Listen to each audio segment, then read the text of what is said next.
કાંકરેજ તાલુકામાં ચાંદીપુરમ વાયરસના લક્ષણો જોવા મળ્યા. ડુંગરાસણમાં એક 12 વર્ષના બાળકનું મોત, જ્યારે વડા ગામની એક 4 વર્ષની બાળકીનું ઝેરી જાનવર કરડતા મોત.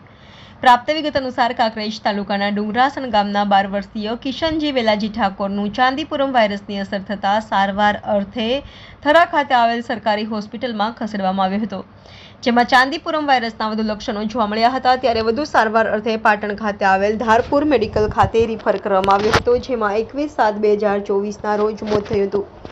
જેમાં સૌથી અગત્યની બાબત વિશે વાત કરીએ તો કાંકરેજ તાલુકાના વડા ગામની એક 4 વર્ષની બાળકી વાઘેલા વિદ્યાબા અજુભાને પણ થરા રેફરલ હોસ્પિટલ દાખલ કરવામાં આવી હતી.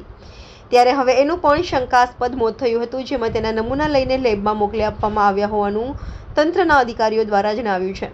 ત્યારે હવે કાંકરેજ તાલુકામાં ચાંદીપુરમ વાયરસના લક્ષણો જોવા મળતા તાલુકા આરોગ્ય વિભાગની ટીમ દ્વારા દવાનો છંટકાવ શરૂ કરી દેવામાં આવ્યો છે.